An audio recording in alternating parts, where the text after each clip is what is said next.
Hola, ¿qué tal? Bienvenidos nuevamente a una clase más.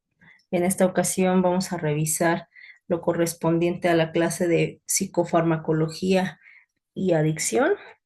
A mí ya me conocen, soy la licenciada Yanelina Omicruz Gutiérrez y una vez más estaré a cargo de ahora de esta materia. Vamos a dar inicio, ya saben que, pues bueno, en algunos momentos son conceptos generales, en algún otro momento parte de historia.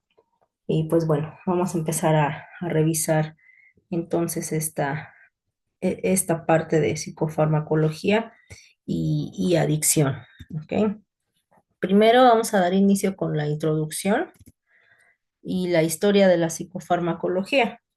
La psicofarmacología es el estudio de la utilización, los mecanismos y los efectos de los fármacos que actúan sobre el cerebro y en consecuencia alteran la conducta. David Mach propuso el término psicofarmacología, esto englobando la ciencia que estudia los efectos de los fármacos sobre la conducta y los mecanismos fisiológicos por los que estos actúan. Las sustancias que se utilizan en esta disciplina se llaman psicofármaco, ajá, o sustancia psicoactiva, que proviene del término psicótropo, que significa que afecta a la mente o actúa sobre ella. Ujú. El uso de psicofármacos es tan viejo como la historia escrita. Ajá. La primera referencia escrita sobre el opio, data de 4000 antes de Cristo en un texto sumerio. Aún así, el uso de fármacos con efectos psicoterapéuticos tiene un desarrollo relativamente reciente, ¿no? Desde la antigüedad, la medicina disponía de drogas a las que se atribuía acción terapéutica en las enfermedades mentales, efecto real como el opio o efecto placebo. Recordemos que, bueno, todavía en la actualidad hay muchas personas que viven o se dedican a esta parte de la medicina ancestral, le llaman, y a lo mejor algunos de ustedes, ya sea que hayan participado o conozcan de lo que les estoy hablando. Ujú. Hay quien utiliza la llamada ayahuasca, ajá, que es un tipo de medicina ancestral, así lo conocen. Solamente cabe mencionar que el hecho de que la utilicen se requiere de, pues, el conocimiento previo y por supuesto de todas las consecuencias que pueda traer durante ese tipo de trance, ¿no? Algunos los utilizan incluso dentro de los llamados temazcales y demás. Eso es tipo de medicina ancestral y es a lo que se refiere también con esta historia de la psicofarmacología, ¿no? Algunos utilizan todavía los hongos alucinógenos, repito, la ayahuasca y el opio como, como tipo de medicina. Sin embargo, ya sea si lo quieren practicar o solamente observar, si lo practican, bueno, pues ya es responsabilidad personal. En algún momento alguien me preguntaba, bueno, ¿y funciona, no funciona? ¿Qué sugiere? Yo sugiero más bien que si lo van a hacer, revisen que la persona tenga el manejo apropiado, porque bueno, en este sentido lo que yo conozco, evidentemente por el efecto que tiene en el cuerpo humano, pues se presentan algún tipo de alucinaciones, porque eso es, en realidad es una parte de alucinación, cambia el estado de conciencia, por llamarlo de alguna manera. Y entonces, si la persona que dirige no sabe cerrar lo que en algún momento abrió, pudiera haber algún tipo de consecuencia cuando lleguemos a la plena conciencia, ¿no? Pero bueno, de eso se trata también. Quería mencionarles esta parte en este antecedente de la psicofarmacología, y que aunque inicia ahí, todavía en la actualidad hay quien lo sigue manejando. Si bien no como ¿cómo decirlo? Como un medicamento o una cura como tal, sí se utiliza como una parte alternativa o complementaria de las personas que gustan de ello. ¿Ok? Y bueno, pues desde la antigüedad la medicina disponía de drogas a las que se les atribuía, sí, ya se los había yo mencionado. Perdón, es que cuando hago así los comentarios o algo, se me va en qué estoy, pero bueno, retomando. En la Odisea, por ejemplo, Homero habla del opio que hace olvidar cualquier pena. El opio se utilizaba para provocar placidez, seguido de somnolencia y sueño. Galeno, un médico griego del siglo II, administraba opio para mitigar los dolores de cabeza, de la vesícula biliar, los cólicos y los cálculos renales. En 1860, la morfina fue el primer fármaco utilizado terapéuticamente en psiquiatría para controlar la agresión y la agitación. Posteriormente, Bayer sintetiza el ácido barbitúrico. Entre los primeros investigadores también de la cocaína pura, pues estuvo Sigmund Freud. Ujú. ¿Cuál es el surgimiento de la psicofarmacología moderna? Entre 1900 y 1950 empiezan a utilizarse muchos fármacos y métodos terapéuticos en psiquiatría, barbitúricos, anfetaminas, electroshock, terapia insulínica, LSD, litio, etcétera, ¿no? El primer fármaco que se introdujo en la práctica clínica fue la clorpromancina, perdón, eso fue lo que se utilizó. Ajá. Los fármacos se diseñan más racionalmente para paliar los efectos secundarios y se crea la ingeniería genética y la molecular. Ujú. Y se van personalizando las terapias, pero aún en este sentido queda mucho por descubrir y por supuesto por seguir avanzando. Ujú. Neuroquímica y farmacología. La neuroquímica se refiere a la bioquímica del cerebro y los nervios. El estudio de la neuroquímica implica el examen de los procesos químicos y las sustancias dentro del sistema nervioso. Ustedes ya revisaron en bases biológicas de la conducta cómo es que van funcionando algunos neurotransmisores, en qué parte del cerebro y cuáles son sus funciones, ¿no? Para que les sea un poco más sencillo de identificar todo lo que ahorita les voy a estar mencionando. Ujú. El estudio de la neuroquímica implica el examen de los procesos químicos y las sustancias dentro del sistema nervioso. La bioquímica es el estudio de los procesos bioquímicos en el sistema nervioso central normal. Los procesos bioquímicos involucrados en el control por parte del sistema nervioso periférico y la retroalimentación del sistema nervioso central. Los procesos bioquímicos y los cambios viscerales que desencadenan enfermedades neurológicas y también psicológicas. Y también se refiere a los cambios en el sistema neurológico resultante de dichas enfermedades. Todos estos puntos que les mencioné es lo que estudia la bioquímica como tal.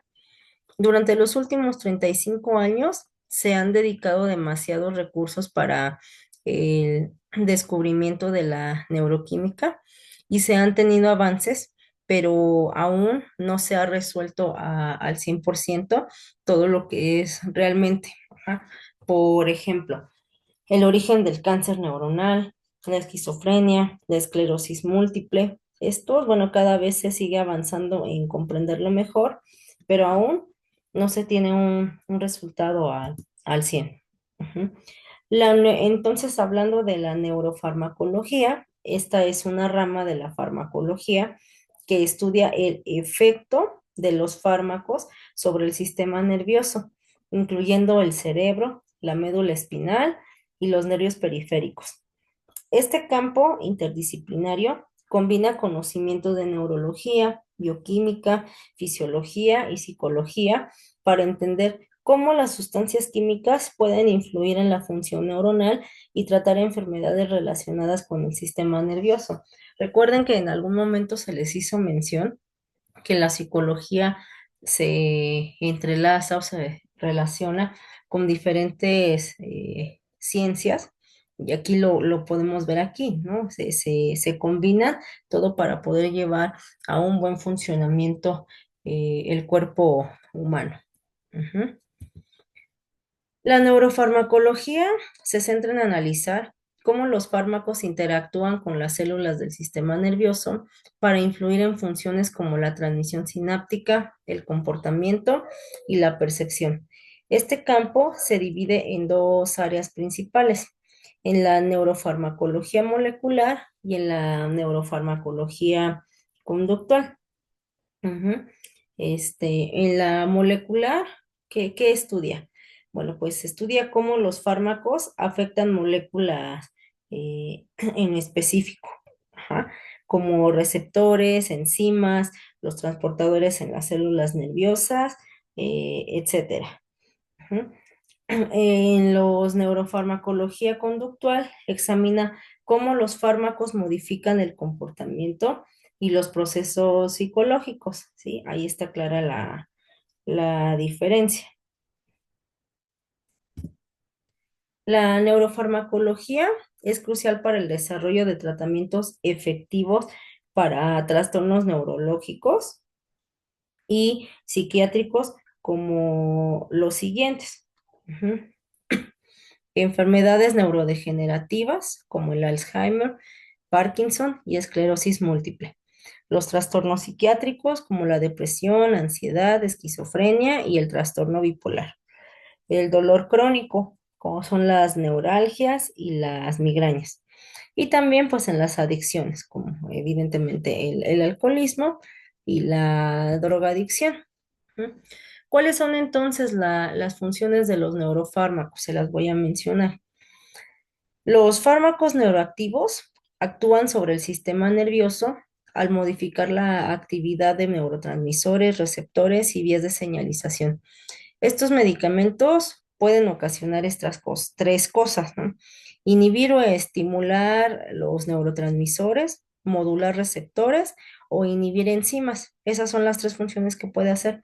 ¿A qué se refiere cada uno? Si va a estimular o a inhibir los neurotransmisores, por ejemplo, aumentando los niveles de serotonina para tratar la depresión. Si va a modular receptores, es activando o bloqueando receptores específicos para influir en las funciones neuronales. Y si entonces va a inhibir enzimas, como en el caso de los inhibidores de acetilcolinesterasa, ajá, utilizados en el tratamiento del Alzheimer. Ujú. La neurofarmacología tiene un impacto significativo en el tratamiento de una amplia gama de enfermedades, ¿sí? Esto incluyendo los trastornos del estado de ánimo, el dolor crónico, la epilepsia y los trastornos del sueño. Con los trastornos del estado de ánimo, ajá, es el uso de antidepresivos y de ansiolíticos. Para el dolor crónico es la aplicación de opioides y anticonvulsivos. Para la epilepsia, los anticonvulsivos como la gabapentina. Y en los trastornos del sueño, los fármacos hipnóticos y los estimulantes. Ahorita vamos a ir revisando cada uno de ellos. Vamos a ver ahora la clasificación de los psicofármacos. Ujú. Tenemos en primer lugar los antidepresivos. Ujú. Estos son medicamentos que ayudan a aliviar los síntomas de depresión y de otros trastornos de salud mental como la ansiedad. Ujú. A veces también se emplean para tratar otras afecciones, incluso el dolor crónico y los trastornos del sueño. Puede ser necesario tomar estos medicamentos por algunas semanas, ajá, a menudo de 4 a 6 semanas, para que tengan el pleno efecto. En general, los antidepresivos, ujú, obran en los mensajeros químicos llamados neurotransmisores, ¿sí? Acuérdense, bueno, los neurotransmisores intervienen en la regulación del estado de ánimo, ujú, las facultades cognitivas y otras funciones, ujú, como el comportamiento, el sueño y la memoria. Surgen o surten efecto al cambiar los niveles y la actividad de ciertos neurotransmisores, incluidos los siguientes: ajá, la serotonina, la norepinefrina y la dopamina. La serotonina, que ayuda a regular los estados de ánimo, el apetito, el sueño y la percepción del dolor. Ujú. Eso es lo que hace la serotonina. Ujú. La norepinefrina, que interviene en la respuesta del estrés del cuerpo y desempeña un papel en la regulación del estado de ánimo y del estado de alerta. Y la dopamina, que está relacionada con la motivación, la recompensa y el placer. Ujú. Hay diferentes tipos de antidepresivos que afectan la función química del cerebro de distintas maneras. Ujú. Los antidepresivos tricíclicos, que son estos los primeros que vamos a revisar. Ujú.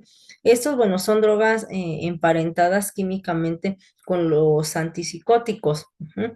La mayoría de los agentes tricíclicos son drogas, que bueno, yo más adelante les voy a explicar por qué una droga, ¿no?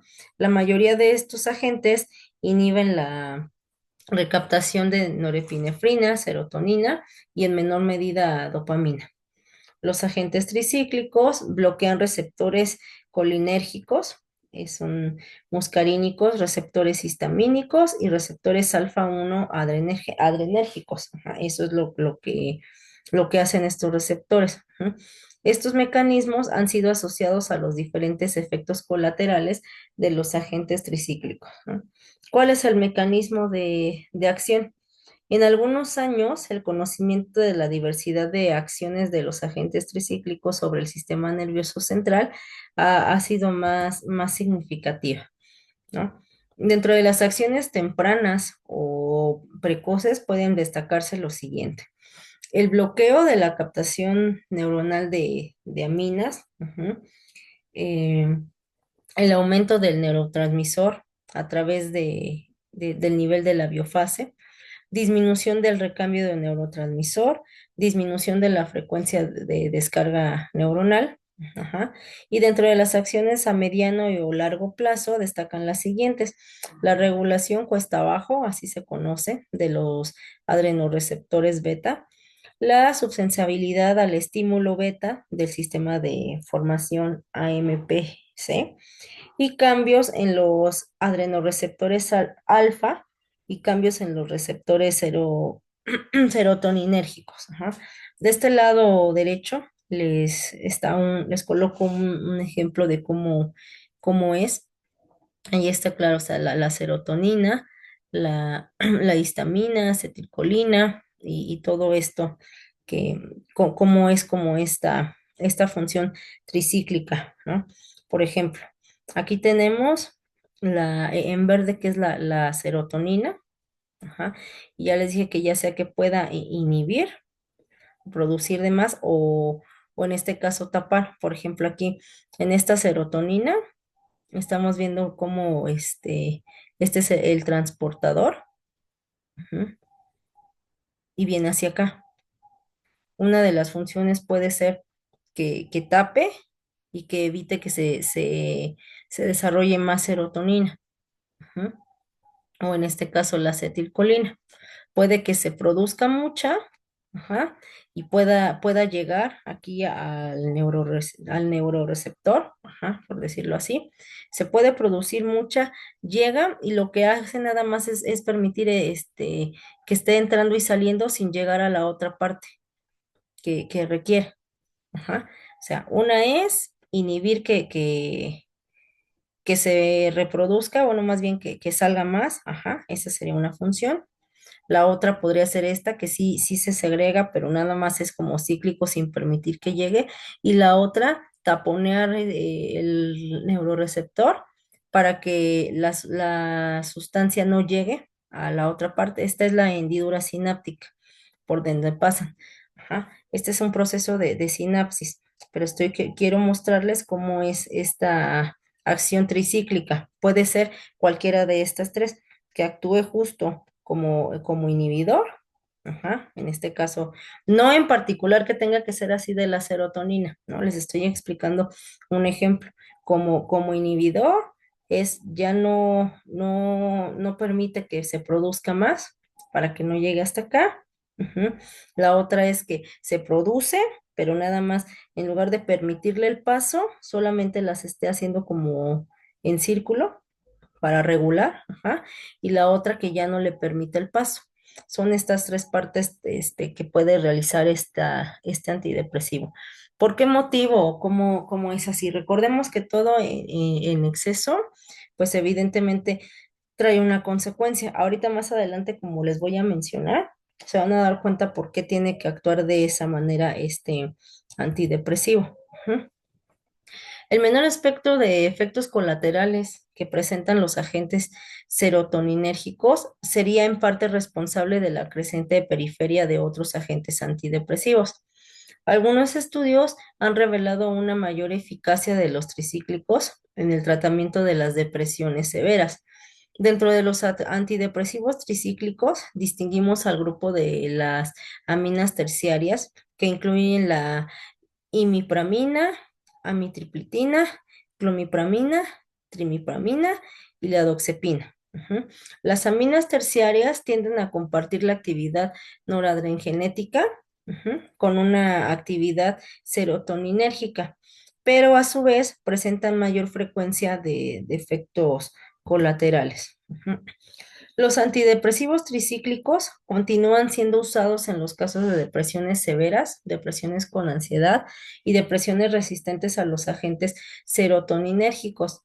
Esto pues con el objeto de minimizar los efectos colaterales y se pueden administrar toda la dosis en forma nocturna.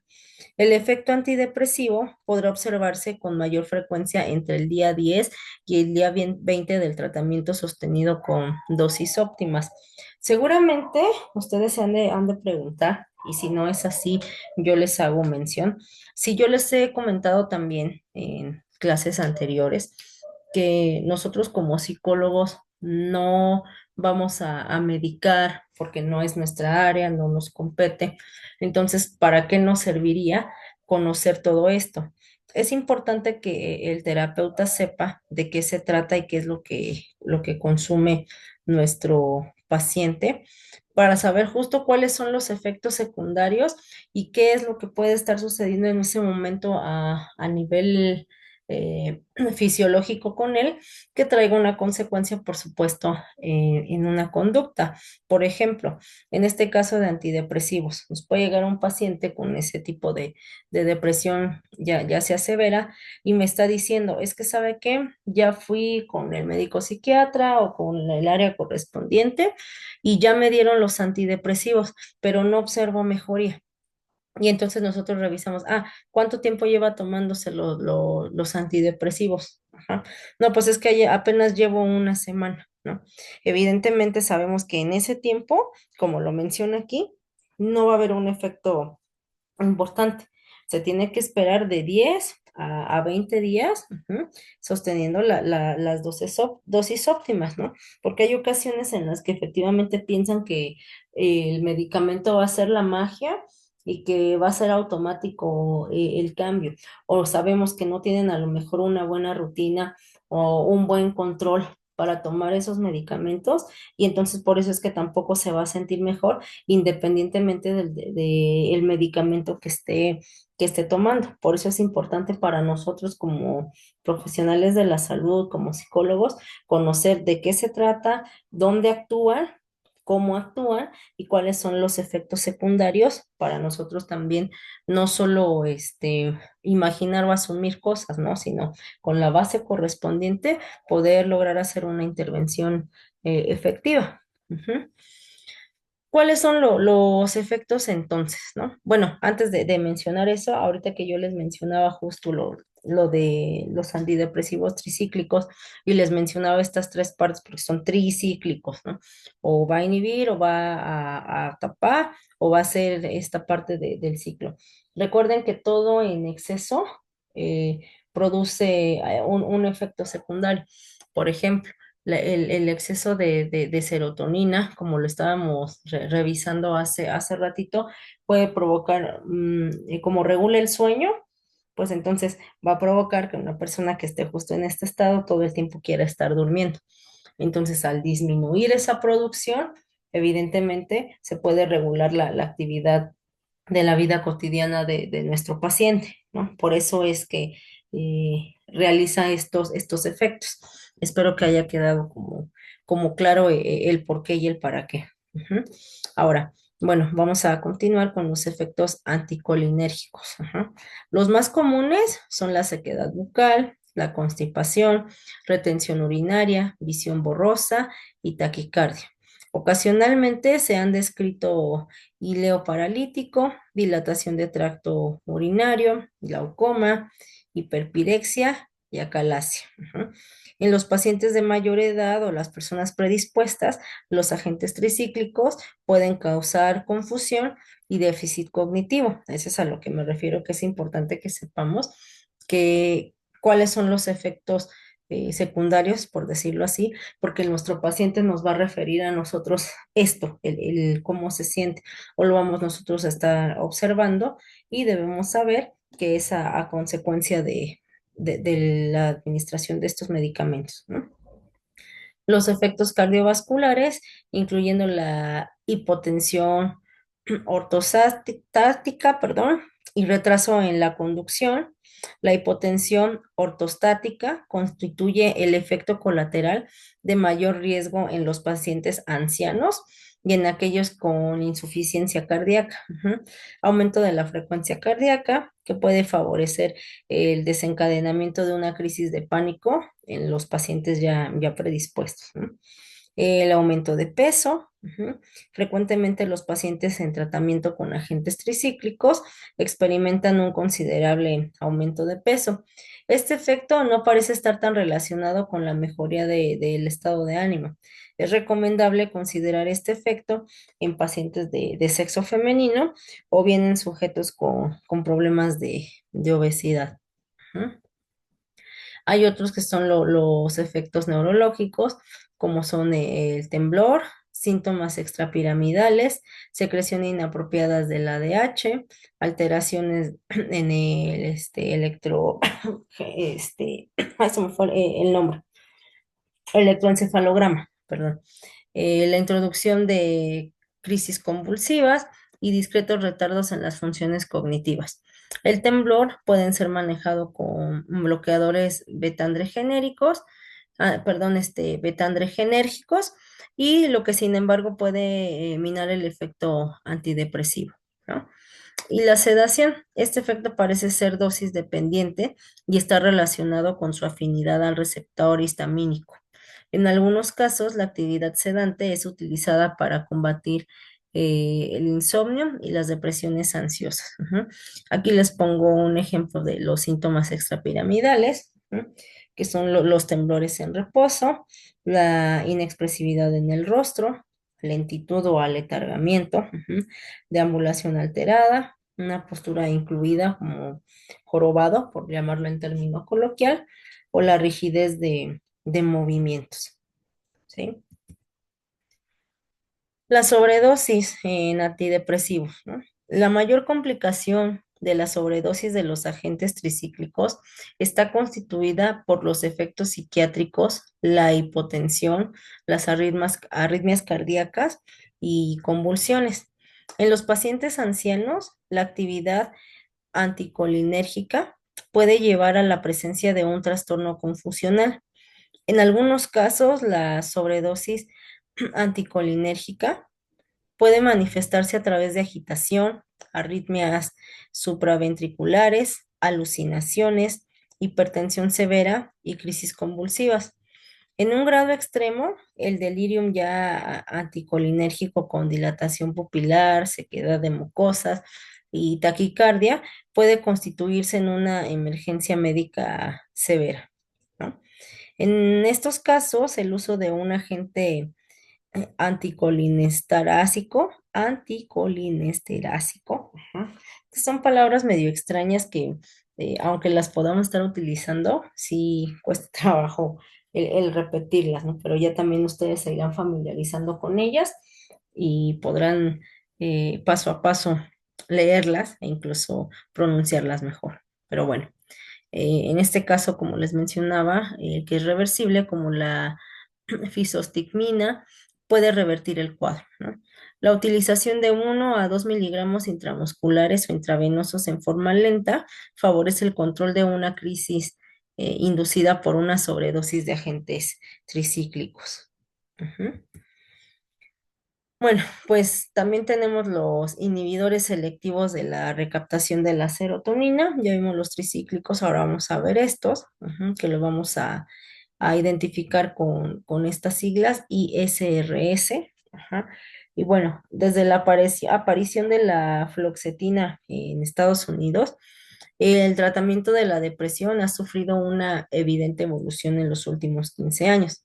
El menor perfil de efectos colaterales, la baja toxicidad y una eficacia comparable han hecho que este grupo de fármacos antidepresivos haya sido favorecido por la mayoría de los psiquiatras clínicos del orbe.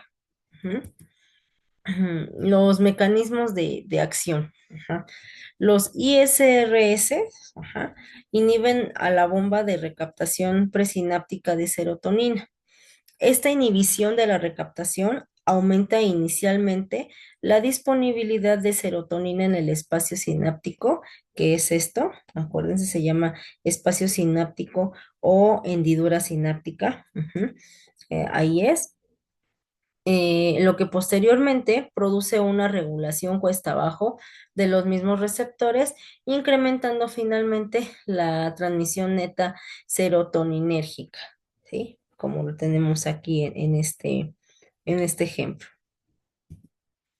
Los inhibidores selectivos de la recaptación de serotonina fueron creados en un intento por disminuir los efectos colaterales o adversos que presentaban los agentes antidepresivos tricíclicos, es decir, esos efectos de los que acabamos de revisar en minutos antes, ¿no? Los ISRs carecen del efecto del bloqueo muscarínico, del bloqueo de receptores histaminérgicos y de las propiedades del bloqueo alfa 1 adrenérgicas que conducen a la emergencia de sintomatología colateral en el tratamiento antidepresivo clásico. Estos fármacos demostraron utilidad en otras patologías psiquiátricas que se han ya mencionado previamente. Ujú. Y bueno, en 1987 es cuando se empieza ya a comercializar la fluoxetina, este antidepresivo del que les acabo de hablar. Posteriormente se dispone de la paroxetina. Creo que estos que les estoy mencionando son como los más comunes o los que ustedes pudieran llegar a identificar más rápido y que son los que se han hablado, ¿no? Y ahorita ya saben ustedes, a raíz de lo que les estoy mencionando, cuáles son su función, ¿no? Pero bueno, hablando de justo de la paroxetina, la cetralina y el citalopram, todos ellos con un perfil de acción exclusivamente serotoninérgico, ¿sí? Dado que los ISR se diferencian de los antidepresivos tricíclicos en su exclusividad por el receptor serotoninérgico, es decir, lo relacionado a la serotonina, liberando así el bloqueo de los receptores muscarínicos, de los receptores H1, que son histaminérgicos, y de los receptores alfa 1 adrenérgicos y noradrenérgicos. Estos característicos de los tricíclicos, estos agentes ofrecen un menor espectro de efectos colaterales. Ujú. Recuerden que los efectos colaterales de los tricíclicos ya los mencionamos y pues estos ofrecen una menor eh, pues efecto colateral. Ujú. Los agentes serotoninérgicos ofrecen una menor toxicidad y un amplio espectro de acción terapéutica en la patología psiquiátrica, mientras los agentes tricíclicos presentaban riesgos a veces mortales en los casos de la sobredosis. Las altas concentraciones de los ISRs no producen ningún riesgo vital, ¿no? Esa es otra de las diferencias importantes. Sí tiene, por supuesto, si no tan importantes o tan fuertes, por llamarlo así, sí tienen efectos colaterales y, por supuesto, un riesgo, como todo medicamento, todo, o sea, todo tiene un efecto colateral o un efecto secundario. En este caso de los ISRs, dentro de los efectos colaterales comunes destacan náuseas, movimientos peristálticos, ansiedad, cefalea, insomnio, sudoración y taquicardias. Estos efectos colaterales son dosis dependientes y generalmente van disminuyendo luego de la primera semana de tratamiento. Ajá, a eso se refiere. Las disfunciones sexuales son un efecto colateral común de duración más prolongada. Los pacientes refieren disminución de la libido, anorgasmia o eyaculación retardada con el uso de estos antidepresivos y SRs, ¿no? La prevalencia de estos efectos colaterales oscila entre el 50 y el 80% de los casos. En algunos pacientes, este efecto colateral es reversible, aún continuando con el tratamiento antidepresivo. En muchos casos, la inhibición sexual afecta la vida marital de los pacientes, por lo que se recomienda alertar tanto al enfermo como a su pareja. Cuando este efecto ocasiona un prejuicio severo en la relación marital, es recomendable cambiar a un agente antidepresivo no serotoninérgico. Ujú. Aquí este punto en particular es bastante importante para respaldar la información que les mencioné al inicio, del por qué es importante que nosotros sepamos estos efectos colaterales. Probablemente llegue con nosotros una pareja que tenga problemas precisamente porque ha disminuido la actividad sexual y entonces a lo mejor están pensando quizá en una posible infidelidad, en cualquier otra cosa, menos en que sea un efecto colateral de un antidepresivo, ¿no? Aún teniendo conocimiento que la pareja toma antidepresivos y demás, y fíjense, ¿no? Vamos a poner este panorama. Llega con nosotros a terapia de pareja, ujú, y uno de los integrantes de la pareja está en un tratamiento en acompañamiento psiquiátrico también para la cuestión de los antidepresivos, y si al inicio, o sea, no había mucho o había mucha, más bien sí, justo, ¿no? Al inicio de la relación había mucha actividad sexual y luego ya no. Ajá. Lo pueden asociar incluso con que, pues es que soy yo el que ya no le ocasiona deseo, o probablemente justo no existe una infidelidad y no sabemos, o sea, que el efecto colateral de este tratamiento, pues es precisamente esta disminución de la libido, ¿no? Entonces, es importante para no errar en nuestra intervención. Esto se va conociendo, por supuesto, al inicio del tratamiento, en donde se elabora, ya saben ustedes, la historia clínica, la evaluación. Pues es importante que nosotros sepamos si hay algún tratamiento médico y qué es lo que se toma para saber de qué origen es, si es tricíclico, si es ISR, y con base a eso, tener presente cuáles son los efectos secundarios. Ujú. Hay efectos específicos, que son los efectos neurológicos. Los ISRs producen frecuentemente cefalia tensional. En algunos pacientes se describe al inicio del tratamiento un aumento de la sintomatología jaquecosa. Sin embargo, estos agentes pueden reducir la frecuencia y la severidad de las migrañas. Los temblores y la acaticia son de aparición ocasional en el tratamiento con ISR y pueden ser tratados con beta bloqueador. En algunos casos se describen distonías y parkinsonismo o la enfermedad del Parkinson. Ujú. Por esta razón, se desaconseja el uso de serotoninérgicos en pacientes con una enfermedad justo de Parkinson ya pues severa, ¿no? Y pues también está la sedación. En ocasiones los ISR pueden producir sedación, en particular la paroxetina, y en algunos casos es recomendable pues disminuir la dosis. Si bien nosotros no tenemos esa injerencia, pero en este caso el médico psiquiatra sí puede hacer esta parte de disminuir la dosis, ¿no? Les coloco un ejemplo de ese efecto neurológico, como es aquí en las manitas, ¿no? Las distonías, ¿no? Es como una rigidez, a eso se refiere, la rigidez muscular. Ujú. Ahora, otro también en específico, pues es el insomnio, ¿no? Al inicio del tratamiento con estos antidepresivos se describen casos de insomnio, tensión muscular y también inquietud, ¿no? Este efecto suele ser transitorio y fácilmente corregible con la ayuda de algún hipnótico de efecto moderado. A su vez, el uso de trasdona favorece el manejo de efecto colateral, aumentando la actividad antidepresiva, ¿no? Otro también es el síndrome, ya me cambié de diapositiva, perdón. El síndrome inapropiado de secreción de hormona. Ajá. Algunos estudios han reportado una asociación entre el uso de estos antidepresivos ICR y el síndrome inapropiado de secreción de hormona antidiurética. Ujú.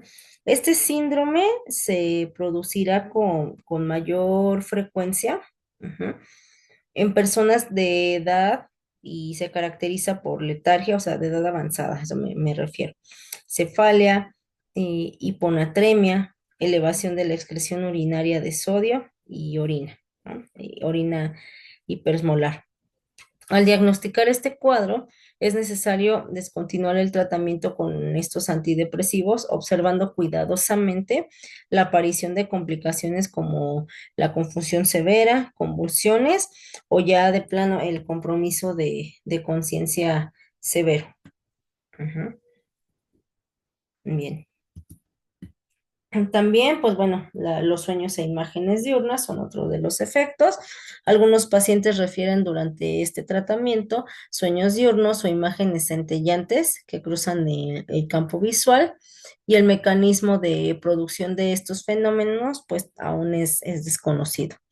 Otro también, pues son las erupciones cutáneas. Ocasionalmente se instalan casos de erupciones cutáneas asociadas a estos agentes que obligan a la disminución o a la suspensión de este medicamento o droga, ¿no? Dado que los agentes serotoninérgicos solo comparten su mecanismo de acción, pero no su estructura química, y pues entonces no existe concomitancia con su calidad alergénica, ¿ok? Mm, el síndrome serotoninérgico como tal. Estos casos de asociación de agentes serotoninérgicos con antidepresivos se ha descrito un síndrome caracterizado por la progresión de letargia, confusión, inquietud, diaforesis, temblor y mioclonias. Este síndrome se ha denominado serotoninérgico y puede conducir a un estado extremadamente grave de hipotermia, hipertonía, ajá, rhabdomiolisis, ujú, insuficiencia renal y finalmente, pues la muerte, ¿no? Este síndrome debe ser diagnosticado lo antes posible para discontinuar el tratamiento serotoninérgico. Ajá. Y pues bueno, iniciar entonces el tratamiento médico de urgencia, ¿no? Desafortunadamente, este síndrome puede ocurrir en pacientes que estén ingiriendo solo uno de estos ISR, ¿no? Y también está el síndrome apático. Diferentes autores han descrito sintomatología apática en relación al tratamiento antidepresivo con ISRs. Ujú. En algunos casos se ha planteado falta de motivación, pasividad, letargia y aplanamiento afectivo. El aplanamiento afectivo es cuando no se manifiesta ningún tipo de emoción, ni una emoción que produzca sensaciones agradables ni tampoco una de sensaciones desagradables. Por eso es como el síndrome apático, ¿no? Bueno, los pacientes frecuentemente describen una inhibición de la sensibilidad emocional y de la capacidad de fascinación. Esta sintomatología parece ser dependiente de la dosis y puede ser muy invalidante para las personas que requieran la integridad de su percepción y vivenciación emocional con fines laborales o personales, ¿no? Pero pues ahí está presente y puede ser uno de estos efectos que les mencionaba. Ujú. Y también tenemos la suicidalidad, ¿no? Así se pronuncia. Con el advenimiento de la fluoxetina, se publicaron casos aislados de aumento de esta situación de suicidalidad. No obstante, la literatura no ha podido resolver esta descripción. En general, se ha manifestado que los pacientes tienden a presentar un mayor riesgo de suicidio al producirse la remisión de la sintomatología anímica, independientemente del agente antidepresivo utilizado, ¿no?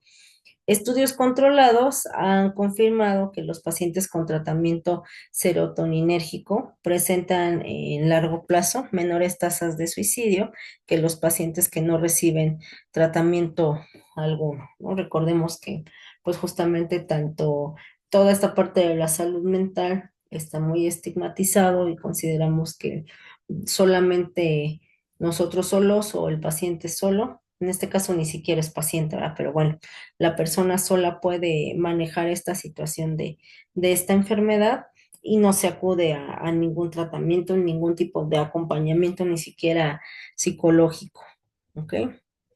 Y bueno, el síndrome de discontinuación de los ICRs. La interrupción súbita de un tratamiento con ISR puede desencadenar una serie de síntomas muy molestos que complican el tratamiento y la adherencia.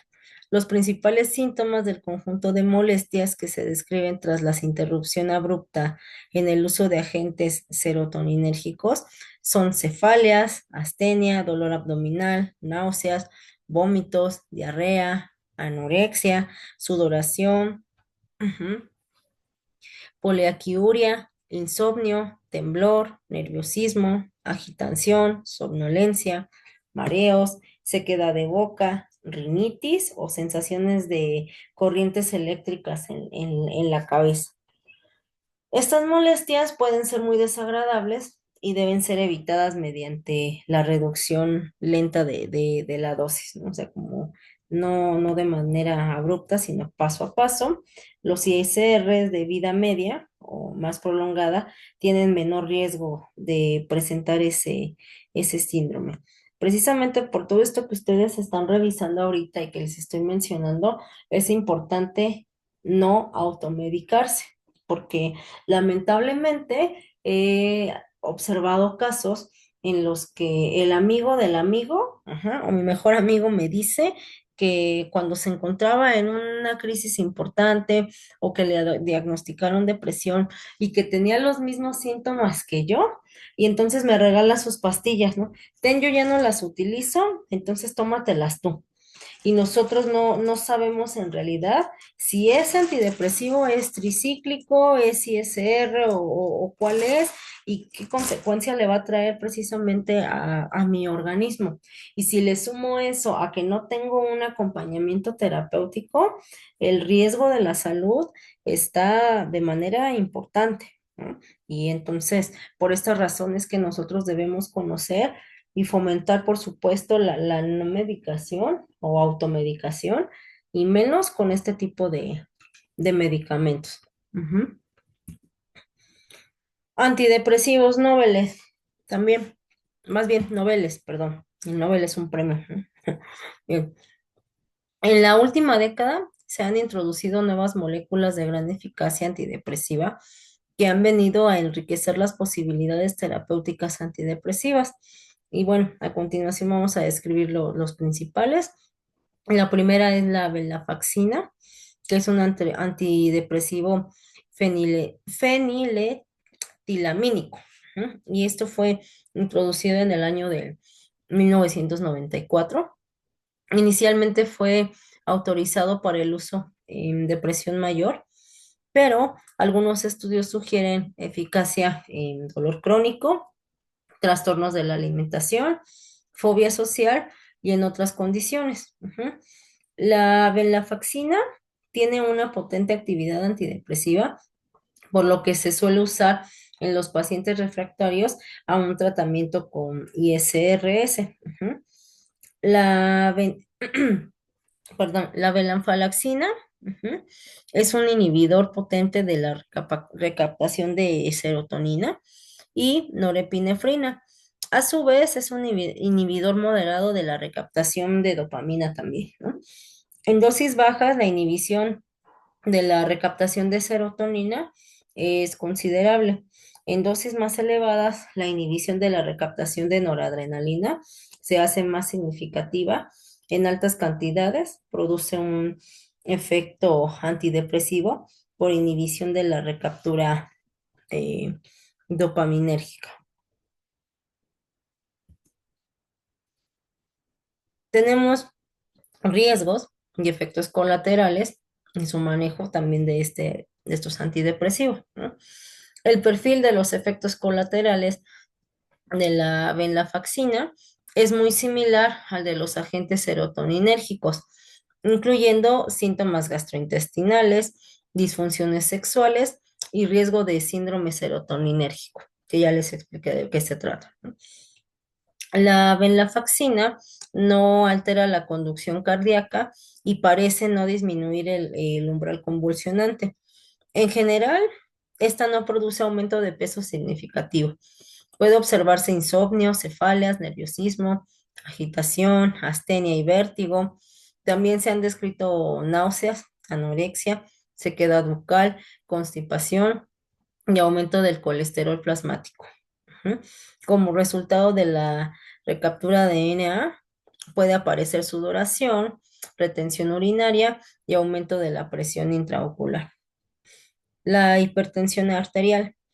La venlafaxina puede producir un leve aumento en la presión diastólica de pacientes depresivos. Ujú. Y la sobredosis. Se han descrito casos de sobredosis similares a los de los agentes antidepresivos tricíclicos y se ha descrito somnolencia, taquicardia sinusal y en algunos casos convulsiones generalizadas. La sobredosis de la venlafaxina puede ser tratada de forma similar a la descrita para los agentes tricíclicos. Otro antidepresivo está la mirtazapina, ujú, como el nombre comercial. Facilita la transmisión central serotoninérgica y noradrenérgica a través del antagonismo de los auto y heteroreceptores alfa 2 noradrenérgicos. La mirtazapina ofrece una eficiente actividad antidepresiva, una actividad ansiolítica e hipnótica que permite reducir los síntomas de ansiedad e insomnio asociados a la depresión. No se acompaña de efectos colaterales importantes en la esfera sexual y en la gastrointestinal. No obstante, sus cualidades, la mirtazapina, se asocia frecuentemente a aumento de peso, sedación vespertina y algunos efectos anticolinérgicos que son modestos, ¿no? ¿Cuáles son los efectos colaterales y su manejo? Sedación, aumento de peso, aumento de los líquidos séricos, efectos cardiológicos y en cuanto a la sobredosis, ¿no? La sedación ocurre en alrededor del 50% de los pacientes tratados con mirtazapina. Ujú. Y este efecto puede corregirse a través de la administración nocturna del fármaco. Ujú. El aumento de peso.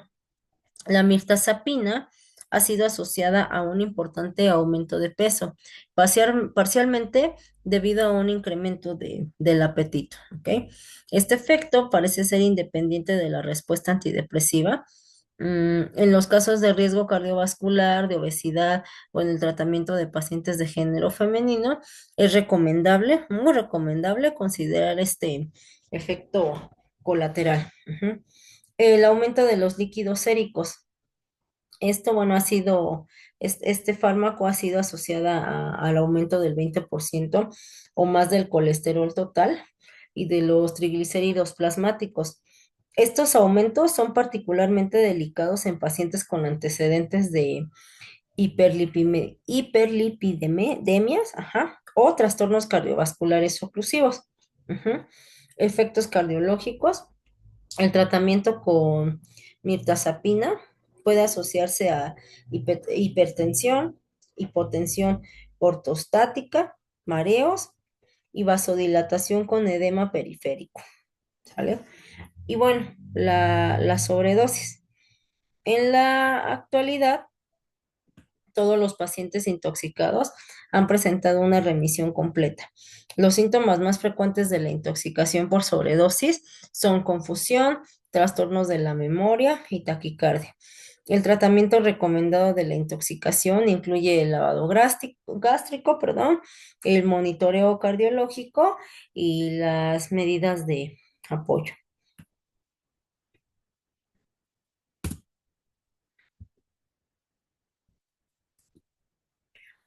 Eso fue con relación a los antidepresivos. Ujú. Ahora vamos a revisar los antipsicóticos. Ujú. Los fármacos antipsicóticos actúan modificando la forma en que se transmite información entre las neuronas. Los síntomas de psicosis parecen ser consecuencia de un incremento en la actividad de las células sensibles al neurotransmisor dopamina. Por lo tanto, los fármacos antipsicóticos actúan bloqueando los receptores de modo que disminuyen la comunicación entre los grupos de células. Ujú. La eficacia que tienen los antipsicóticos para bloquear los distintos tipos de neurotransmisores es variable. Todos los antipsicóticos que han demostrado eficacia de acción bloquean los receptores de dopamina, ¿sí? Los antipsicóticos más nuevos, que son la acenapina, la clozapina, iloperidona, lurasidona, olanzapina, quetiapina, risperidona y ciprasidona, esos son los nuevos. Esto también bloquean los receptores de serotonina, que es otro neurotransmisor, ¿sale? Se pensaba que esta esta propiedad se podría hacer que los medicamentos fueran más eficaces. Sin embargo, los estudios recientes pues no han apoyado mucho ese punto de vista. Aquí del lado derecho les coloco cómo es el mecanismo de acción de los antipsicóticos. Ahí está la dopamina. Si lo vemos así es esto de en medio, es la hendidura sináptica. Ujú. Esta es la dopamina y este es el receptor. Aquí. Ujú. Y el efecto antipsicótico ayuda a conectar o a bloquear, ¿no? Más bien a bloquear. Bloqueo de receptores. Ujú. Aquí está, para que ustedes lo puedan revisar cómo es que funciona. Los antipsicóticos se utilizan ahora para tratar muchas condiciones y síntomas de salud mental y no solo la psicosis. Ujú. Actúan mediante la modificación del efecto que tienen ciertas sustancias en el cerebro. Los medicamentos antipsicóticos no curan las enfermedades mentales, ¿sí?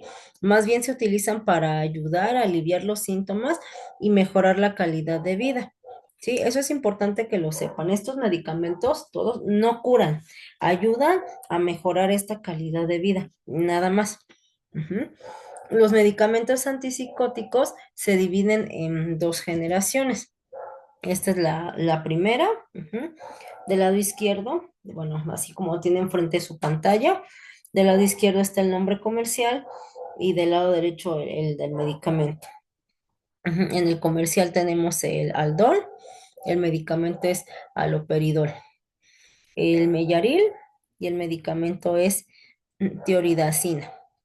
Navane, que es el nombre comercial, y el nombre del medicamento es tioxiteno. Ujú. No, tiotixeno, perdón. Ujú. El Prolixin, la flufenacina. Ajá.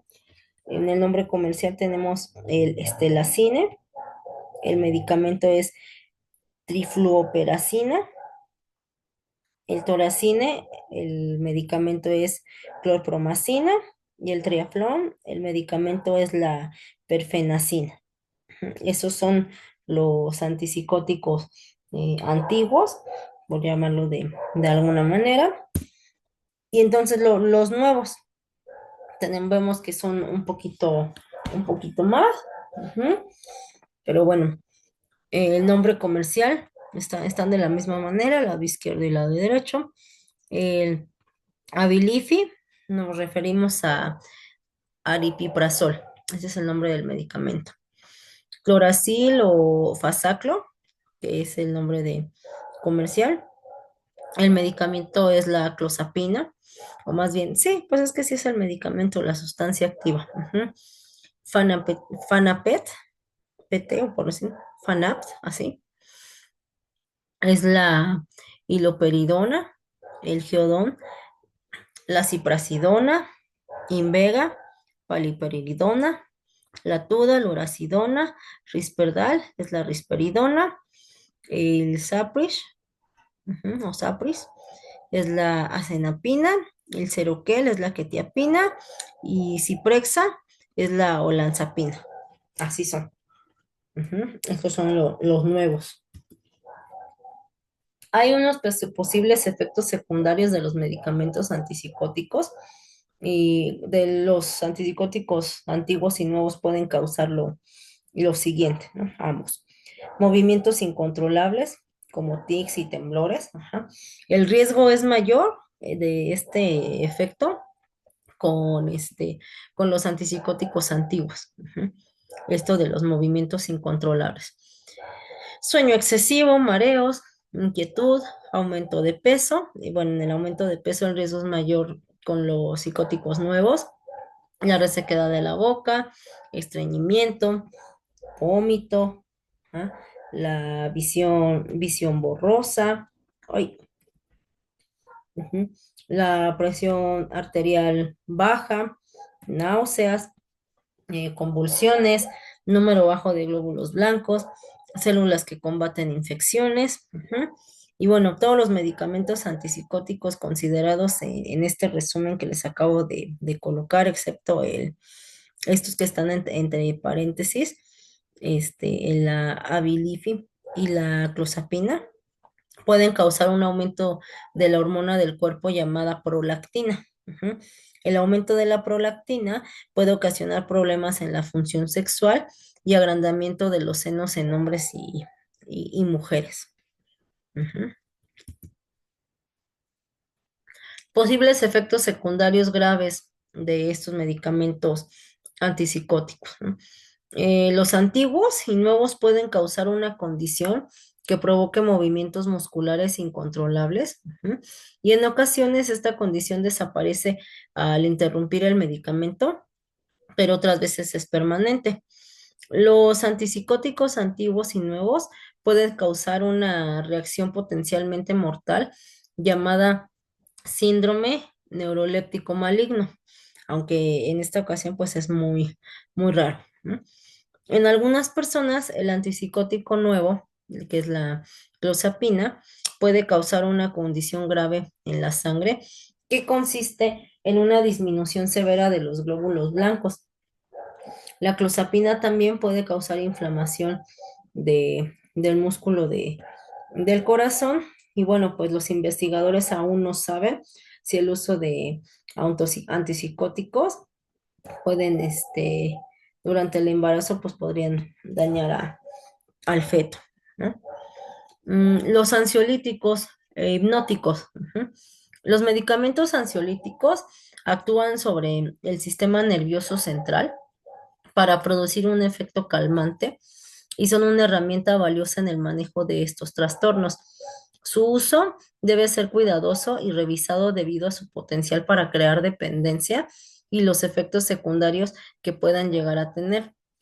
Aunque estos medicamentos pueden ser extremadamente útiles para aliviar los síntomas de la ansiedad y el insomnio, también tienen desventajas, incluyendo el potencial para la dependencia y la tolerancia, lo que significa que los usuarios pueden necesitar dosis cada vez mayores para obtener el mismo efecto, ¿no?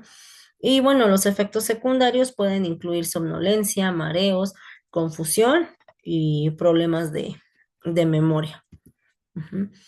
Los ansiolíticos se pueden clasificar en varias categorías, incluyendo las benzodiazepinas, antihistamínicos, barbitúricos y otros. Tenemos estos tres grupos, A, B y C. En el A encontramos las benzodiazepinas, en el B los antihistamínicos y en el C los barbitúricos. Iniciando con las benzodiazepinas, que incluyen medicamentos como el diazepam y el alprazolam. son quizás los ansiolíticos más conocidos. Ujú. Estos medicamentos actúan aumentando la actividad del GABA, lo que resulta un efecto calmante. Sin embargo, también tienen un alto potencial de dependencia y pueden causar efectos secundarios como la somnolencia, los mareos y confusión. Ujú. Los antihistamínicos, como la hidroxina, no, hidroxicina, que es diferente. Ajá. También se utilizan a veces como ansiolíticos. Estos medicamentos actúan bloqueando los receptores de la histamina, una sustancia química que se libera durante una reacción alérgica. Ujú. Aunque los antihistamínicos pueden ser efectivos en el tratamiento de la ansiedad, también pueden causar somnolencia y otros efectos secundarios. Y por último, los barbitúricos como el fenobarbital. Ujú. Son una base más antigua de ansiolíticos que se utilizan menos comúnmente hoy en día debido a su alto potencial de dependencia y los riesgos de sobredosis. Ujú. Sin embargo, todavía se utiliza en algunos casos, especialmente para el tratamiento del insomnio y de ciertos tipos de epilepsia. Ujú. Los ansiolíticos pueden ser extremadamente útiles en el tratamiento de la ansiedad y el insomnio, proporcionando alivio rápido de los síntomas y también tienen desventajas, incluyendo el potencial para la dependencia y la tolerancia, lo que significa que las personas tratadas pueden necesitar dosis cada vez mayores para obtener el mismo efecto. Los ansiolíticos pueden interactuar con otros medicamentos y sustancias, incluyendo el alcohol, lo que puede aumentar el riesgo de efectos secundarios graves. Aunque los ansiolíticos pueden proporcionar alivio a corto plazo de los síntomas de la ansiedad, no tratan las causas subyacentes de la ansiedad. Ujú. En caso de los hipnóticos, los fármacos sinópticos, comúnmente conocidos como somníferos, juegan un papel crucial en el tratamiento del insomnio y otros trastornos del sueño. Estos medicamentos que actúan específicamente sobre nuestro sistema nervioso central pueden ayudar a inducir y mantener un sueño reparador. Su uso prolongado puede llevar a la dependencia y desencadenar una serie de efectos secundarios adversos. Ujú. Ahora, el estabilizador del estado de ánimo. Esto, pues, es un medicamento psiquiátrico utilizado para el tratamiento de los trastornos del estado de ánimo, caracterizados por oscilaciones muy marcadas en el humor y la energía. El más común es el trastorno bipolar, en el cual los estabilizadores suprimen las oscilaciones entre episodios maniáticos y depresivos. Ujú. Eh, bueno, pueden servir para tratar el trastorno límite de la personalidad, en el cual también existen oscilaciones anímicas de carácter menos intenso y duradero que en el trastorno bipolar, pero mucho más volátiles, rápidas e impredecibles, además de impulsividad y episodios de ira. Muchos estabilizantes del estado de ánimo son fármacos antiepilépticos como el valproato o la mortrigina, con la importante excepción del carbonato de litio, que es lo que el medicamento estabilizador del ánimo más antiguo y también es el mejor conocido. Ujú. El carbonato de litio, ¿no? Aquí les coloco la cajita para que lo vean cómo es de manera comercial. El litio es el clásico estabilizador del ánimo. Fue el primer estabilizante del estado de ánimo en ser probado por la FDA, que es la Administración de Alimentos y Medicamentos, esto de Estados Unidos, ya que en México pues no hay una regulación de este como tal. Ujú. Y todavía es popular en tratamiento, ¿sí? Su uso requiere monitoreo terapéutico de los niveles de litio en la sangre y los signos o síntomas de toxicidad. El vaproato, ajá, que su nombre comercial es el de Paquine, aquí está, aprobado por la FDA, para el trastorno bipolar puede ser muy irritante para el estómago. La función hepática y los hemogramas deben ser monitoreados para saber si los niveles de ácido valproico en sangre, ajá, cómo están. Puede considerarse como fármaco de segunda elección si bueno, pues en este caso, em, ay, perdón. Bueno, si el carbonato de litio no es bien tolerado, o al cual no se responde adecuadamente, ¿no? Como todos los medicamentos vamos viendo cómo va reaccionando el organismo. Bueno, pues en todos estos grupos de fármacos no es la excepción, ¿no? En la mayoría de los casos, el ácido valproico es muy útil para estabilizar a personas afectadas por trastornos bipolares de ciclación rápida o con episodios mixtos, en los cuales aparecen síntomas maníacos y depresivos y que son serios, ¿no? Al mismo tiempo, o se alteran ciertos criterios de ambas fases en algunos lapsos, ¿no? En los estabilizadores del estado de ánimo encontramos la conocida carbamazepina, ujú, que los hemogramas deben ser monitoreados, pues puede disminuir el conteo de leucocitos. Ujú. Solo recientemente, que es desde el 2005, la FDA lo ha aprobado para el tratamiento de trastorno bipolar, pero pues ha sido ampliamente usado por muchos años. Tenemos la gabapentina, ujú, y no está aprobado en este caso por la FDA para el tratamiento del trastorno bipolar, pero pues recientes estudios científicos sugieren que no es un tratamiento efectivo. Sin embargo, muchos psiquiatras continúan utilizándolo porque pues han encontrado algunos cambios y buenos resultados en los pacientes, ¿no? Y tenemos la mortrigina, la motrigina, perdón, particularmente efectivo para la depresión bipolar. Se debe monitorear por signos y síntomas del síndrome de Stevens-Johnson, ajá, y en muy raras ocasiones su uso puede tener consecuencias como fatales o importantes, ¿no? Otro también es la oxcarbazepina. Esta pues no está aprobada por la FDA para el tratamiento del trastorno bipolar, sin embargo se utiliza.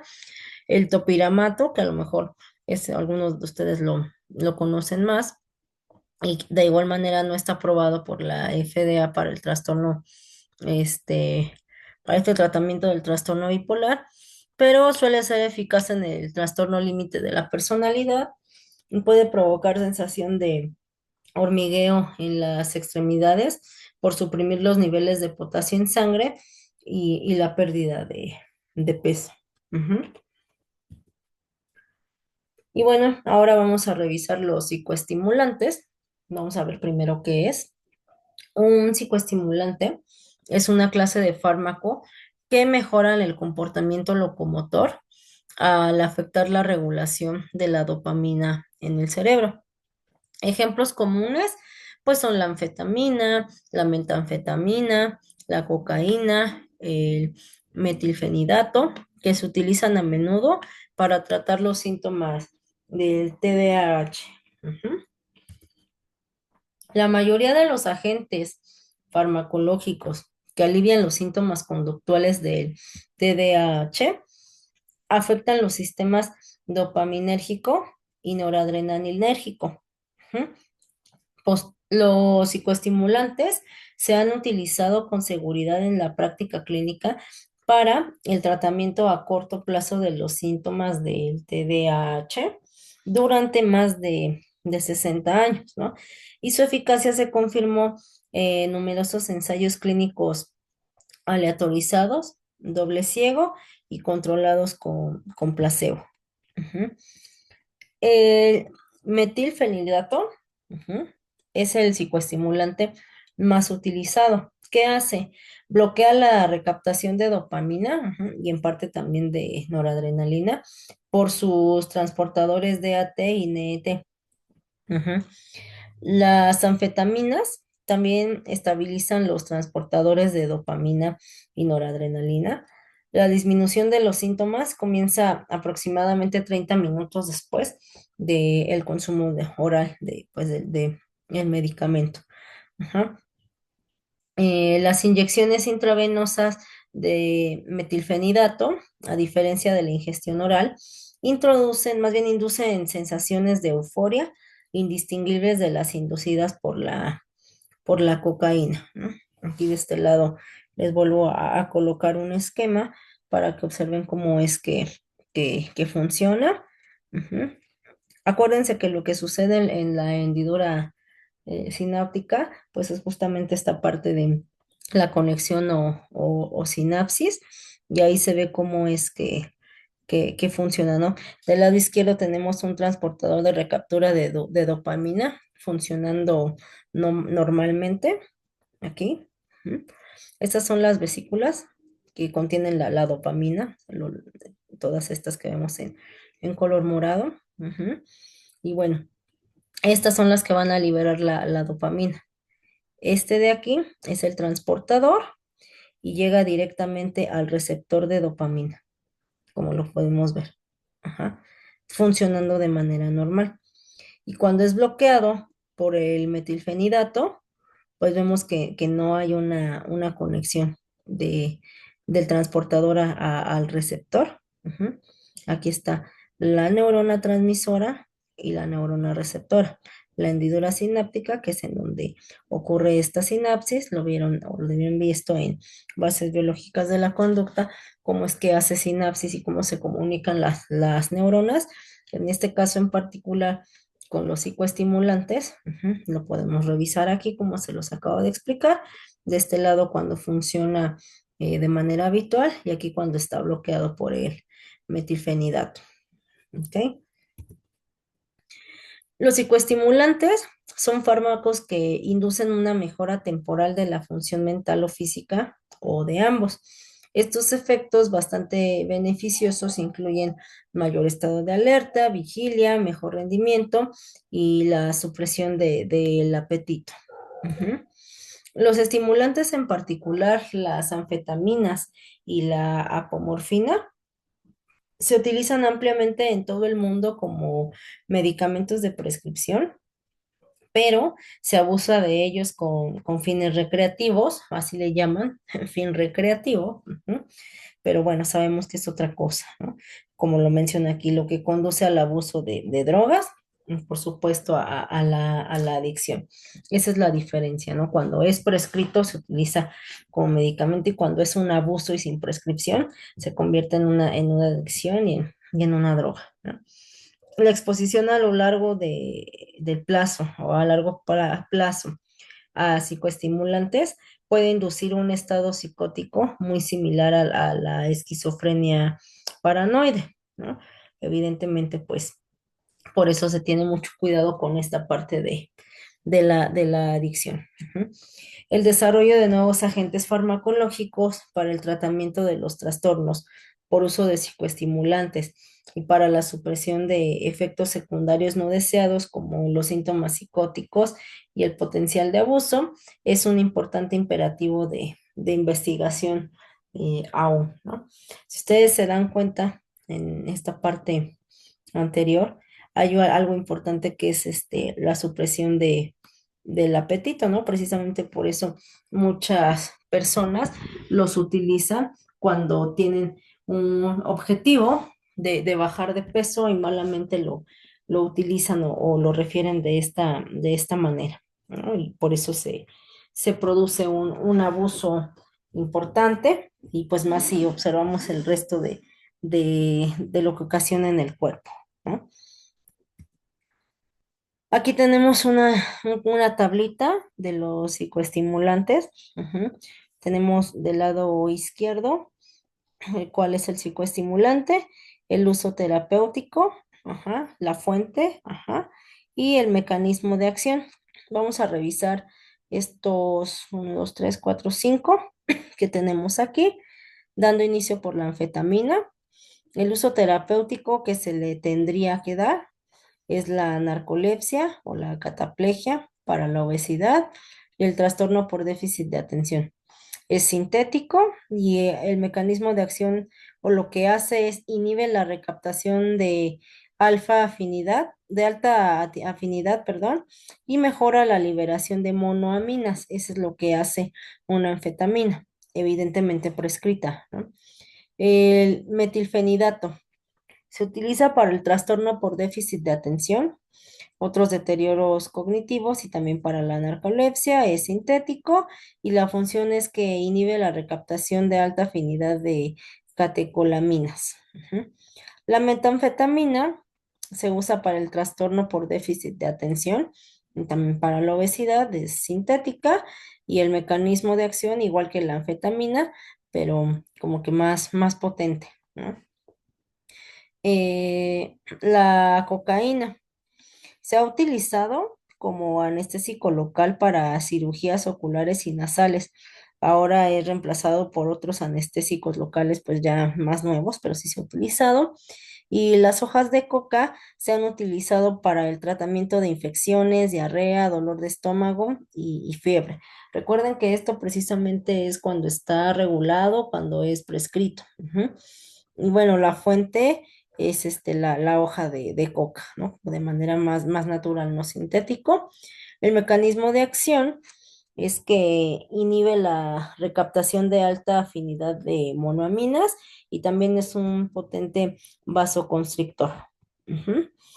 Y por último, tenemos la apomorfina, que es utilizado para el tratamiento de la adicción, disfunción eréctil, esto evidentemente en hombres, ajá, deseo sexual hipoactivo en mujeres, las fluctuaciones motoras en la depresión resistente a la enfermedad de Parkinson avanzada y también el posible uso en la enfermedad de Alzheimer. Es preparado a partir de morfina, ujú, y el mecanismo de acción es agonista del D1 y D2. A eso se, estos los psicoestimulantes. Ujú. Y pues bueno, ahora con los fármacos antidemencia. Ajá. Estos fármacos para tratar la demencia, ujú, incluyen inhibidores de la colinesterasa, antipsicóticos, ansiolíticos y otros medicamentos. Cabe mencionar que esto que les estoy mencionando, ay, da la redundancia, no es que mm, curen la demencia o que si me los tomo o se los doy a mi familiar ya no le va a suceder. No son preventivos. Ujú. En realidad, lo que les mencionaba hace un rato, este uso de medicamento es precisamente para mejorar la calidad de vida del paciente o del ser humano. Ujú. Bueno, para tratar la demencia, pues incluyen estos inhibidores, ajá, de colinesterasa, antipsicóticos, ansiolíticos y otros medicamentos. Ajá. Al ser inhibidores de la colinesterasa, que es la enzima que hidroliza la acetilcolina para realizar la transmisión nerviosa. Ujú. Esa es la colinesterasa. Ujú. Y bueno, tenemos en primera instancia el donepezilo. Ujú. Trata la enfermedad de Alzheimer en todas las etapas. Eh, Rigastigmina. Ujú. Trata la enfermedad de Alzheimer también en todas las etapas.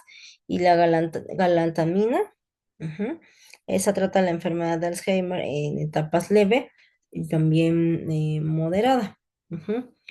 Los antipsicóticos utilizados en la demencia está la olanzapina, trata los síntomas de comportamiento de la demencia frontotemporal. Ujú. Recuerden que una demencia es a partir del deterioro cognitivo y se da en diferentes partes de los lóbulos del cerebro y a esto nos referimos con qué medicamento trata en específico, ¿no? En este caso, si la lesión, la demencia es frontotemporal, se utiliza la olanzapina. Ujú. La quetiapina, si se trata de un comportamiento de demencia frontotemporal. El brexipiprazol trata la agitación resultante de la enfermedad del Alzheimer. Ujú. Tenemos los ansiolíticos. que también se utilizan en esta parte de demencia. Está el lorazepam, que es el tranquilizante que a veces se usa para tratar los síntomas de demencia. La oxazepam, que igual también son, que a veces se usa para tratar los síntomas de demencia. Y el ansiolítico que puede ayudar a calmar a la persona es la buspirona. Cuando menciono que a veces, es decir, como esta alternativa, igual estos medicamentos, así como cuando un paciente tiene hipertensión arterial, ya sea alta o baja, y le van dando un medicamento para saber cómo es que el cuerpo lo recibe y estos efectos que les he mencionado anteriormente, los efectos secundarios, colaterales, etcétera. De igual manera, este tipo de medicamentos se va midiendo en este sentido para saber si son apropiados o no para determinado paciente. Sí, recordando que cada organismo es diferente. A lo mejor a alguien sí le puede funcionar, a otros no. Y en este sentido vuelvo a insistir en evitar la parte de la automedicación, ¿no? Otros medicamentos. Está la memantina, que trata los síntomas de la enfermedad de Alzheimer de moderada a grave. Está el cilatopram. Ajá. Este trata la depresión y la ansiedad asociada a la demencia. Eso es lo que hace.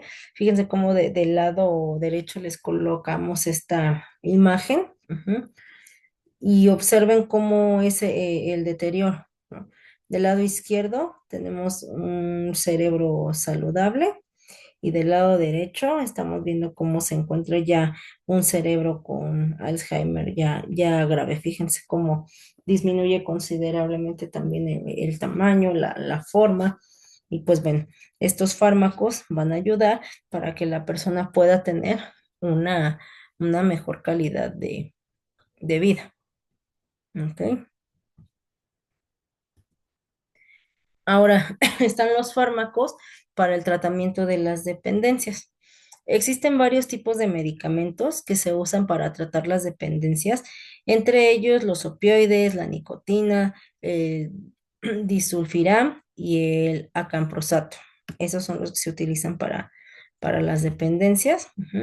Son los agonistas opioides plenos y parciales, es decir, los medicamentos de mantenimiento se le llama, ¿no?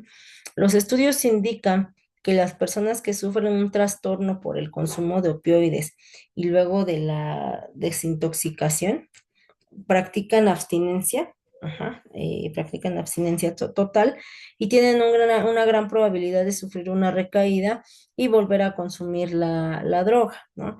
Esto lo manejan incluso también en centros de rehabilitación. Cada paciente va a ser revisado por el médico, todos los estudios, para saber qué medicamento se requiere para ayudarles en este tratamiento. Evidentemente, pues por lo que trae de manera fisiológica este síndrome de abstinencia, ¿no? Y después viniendo de un tiempo importante de consumo de alguna sustancia, vienen en esta parte de intoxicación, pues bueno, ya posterior a eso se tiene que administrar algún tipo de medicamento y pues estos son algunos, ¿no? Una persona que está en recuperación, como les mencioné, también puede utilizar medicamentos que reducen los efectos negativos de la abstinencia y los deseos intensos de consumo, sin producir la euforia que, por supuesto, causaba la droga de abuso original, ¿no? Muchos incluso mencionan, ¿no? Es que me están quitando, o sea, es como si estuvieran sustituyendo una droga con otra. No, la diferencia aquí como mencionan que entre una droga y otra, no, porque como les he mencionado, esto está prescrito y se trata de ir regulando el sistema para evitar que caiga en un consumo importante como lo menciona aquí, ¿no? Porque se trata de reducir esos efectos y que no se requiera justo de esta droga, ¿no? La metadona y la buprenorfina son medicamentos que están aprobados justo para este fin. Ujú. La metadona, ¿qué es? Bueno, es un agonista opioide sintético que elimina los síntomas de abstinencia y alivia el deseo intenso de consumir la droga al actuar sobre los receptores opioides en el cerebro. Estos son los mismos receptores que se activan con otras drogas opioides, como en este caso la heroína, la morfina y los analgésicos opioides recetados, ¿no? Si bien la metadona ocupa y activa estos receptores opioides, lo hace en forma más lenta que otros opioides y las dosis de tratamiento no producen euforia en una persona con dependencia precisamente de opioides, ¿no? Se ha utilizado con éxito durante más de 40 años para el tratamiento del trastorno por consumo de opioides y se debe distribuir por medio de programas especializados de tratamientos para opioides, ¿no? De igual manera aquí del lado derecho les coloco cómo es que funciona, ¿no? Recordando las partes de la neurona, y ya les he estado mencionando durante toda esta clase cuál es la hendidura sináptica, y para que ustedes vayan revisando cómo es que funciona. ¿No? La otra parte también es la buprenorfina, que también es un agonista opioide parcial. Al igual que la metadona, puede reducir el deseo intenso de la droga y los síntomas de abstinencia. Esto en una persona que sufre de un trastorno por consumo de opioides sin producir euforia y los pacientes tienden a tolerarla bien. Ujú. Las investigaciones han mostrado que la buprenorfina tiene una eficacia similar a la de la metadona en el tratamiento de la dependencia de opioides, siempre y cuando se administre en dosis suficientes y durante un tiempo suficiente. Ujú. La buprenorfina ha estado disponible para el tratamiento de trastornos por consumo de opioides desde el año del 2002 en forma de tableta y a partir del año 2010 como una película sublingual. Ajá. En mayo del año 2016, la FDA aprobó un implante subcutáneo de buprenorfina que libera la droga durante 6 meses. Ajá. Esta presentación del medicamento está disponible para pacientes estabilizados con buprenorfina. Ujú, y eliminará la barrera que representan las dosis diarias en el tratamiento de estos pacientes, ¿no? Lo cual ha sido un gran avance. Otra parte de los antagonistas opioides es la naltrexona, ujú, y es decir, actúa bloqueando la activación de los receptores opioides, ¿no? O sea, bloquea, acuérdense que al inicio les expliqué que pueden ser inhibidores o bloqueadores o cíclico, ¿no? En este caso de antidepresivo. Ahorita con relación a estos fármacos, no es tricíclico, pero les estoy mencionando esta parte de cómo bloquea, ¿no? La activación de estos receptores, ¿sí? En lugar de controlar la abstinencia y el deseo de consumir la droga, trata el trastorno por consumo de opioides, evitando que las drogas opioides produzcan efectos de recompensa como la sensación de euforia, ¿sí? Su aplicación para el tratamiento continuo de la dependencia de opioides ha sido en cierta medida limitado debido al poco cumplimiento del tratamiento y la baja tolerancia de los pacientes. Ujú. Y bueno, como sus efectos duran varias semanas, Vivitrol es una buena opción para los pacientes que no tienen acceso inmediato a servicios de salud o para quienes se les hace difícil tomar medicamentos de manera regular, ¿no? Dado que cada medicamento actúa de manera diferente, el proveedor del tratamiento debe decidir cuál es el medicamento óptimo en consulta con cada paciente individual y debe tomar en consideración los antecedentes y circunstancias únicas de cada paciente, ¿sí? Esto nuevamente haciendo énfasis y reforzando lo que les mencionaba. No para todos funciona igual y evidentemente tampoco aquí es recomendable esta automedicación o las recomendaciones de paciente a paciente, ¿no? Tiene que ser el responsable médico, ¿no? De quien tiene que delimitar qué y cuántas, ¿ok? Tenemos también la nicotina. Al fumar, la nicotina libera dopamina en el núcleo accumbens, ajá, o área de recompensa, lo cual produce una sensación de placer y de calma. Al disminuir los niveles de dopamina entre cigarrillos, se producen síntomas de abstinencia como la irritabilidad y el estrés, ¿no? Por lo que la persona siente la necesidad de volver a fumar. El objetivo del tratamiento farmacológico consiste, por supuesto, en reducir los síntomas de abstinencia y facilitar la interrupción del consumo. Este tratamiento varía y se debe acompañar, como siempre, con intervención terapéutica. Los medicamentos usados en el tratamiento de adicción al tabaco son los siguientes: chicles de nicotina, comprimidos para chupar, un spray bucal y los parches de nicotina. Casi todos funcionan casi de la misma manera. Los chicles de nicotina, bueno, la masticación del chicle produce la liberación de la nicotina en la boca y es absorbida a través de la mucosa orofaringea. Ujú. De esta forma alcanza la sangre eludiendo el paso por el hígado, ¿no? Los comprimidos, el mecanismo de absorción, pues es prácticamente el mismo que el de los chicles. El spray bucal existe en una sola presentación comercializada de nicotina y pues en este formato está en España, ¿no? Ahí es lo que hay con relación a este spray bucal. Y los parches de nicotina, que se trata de una tira adhesiva cargada de nicotina que se libera al pegarse en la piel, ¿no? Aunque muchos fumadores mencionan pues que evidentemente no es lo mismo. Por eso se refiere aquí el acompañamiento terapéutico, porque bueno, pues las razones por las cuales se produce esta adicción al tabaco son diferentes, ¿no? Hay quien, por ejemplo, en algún momento me decía, ¿no?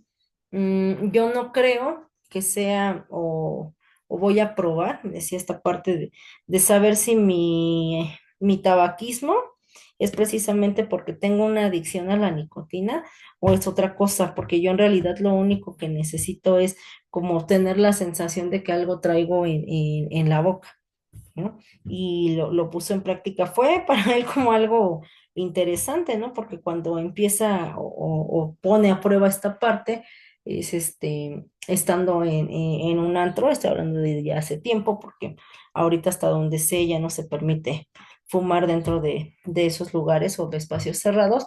En ese momento sí. Y él lo único que hacía era traer justo el cigarro en la boca, ¿no? Sin necesidad de encenderlo ni nada, lo dejaba un ratito y otra vez se lo colocaba, ¿no? Desconozco cuánto tiempo le funcionó así y demás porque no le di seguimiento, es una persona que no formaba parte como de mi círculo cercano, pero tuve justo esa experiencia con él y entonces podemos observar que hay personas que efectivamente, ¿no? No solamente sea esa parte de la nicotina, sino puede ser alguna otra situación. Sin embargo, pues es importante revisar si alguna de estas alternativas también puede funcionar para dejar el cigarro, ¿ok? Tenemos también el disulfiram, que es un fármaco que inhibe la acción de la enzima, ajá, aldehído deshidrogenasa y es necesaria en el metabolismo del alcohol. Esto provoca la interrupción del metabolismo del alcohol, generando en el paciente una serie de manifestaciones clínicas desagradables, pues como náuseas, vómitos y sudoración. De esta manera, el paciente siente una aversión al alcohol que le impide como ingerirlo de nuevo, ¿no? Para eso funciona. Ujú. El acamprosatro se usa junto con orientación y apoyo social para ayudar a las personas que han dejado de beber grandes cantidades de alcohol y para evitar que vuelvan a beber el alcohol. Ujú. Justo beber alcohol durante mucho tiempo cambia la forma de funcionamiento del cerebro, al igual que con el consumo de otro tipo de sustancias. Y bueno, el acamprosato funciona al ayudar al cerebro de las personas que han bebido grandes cantidades de alcohol a volver a funcionar normalmente.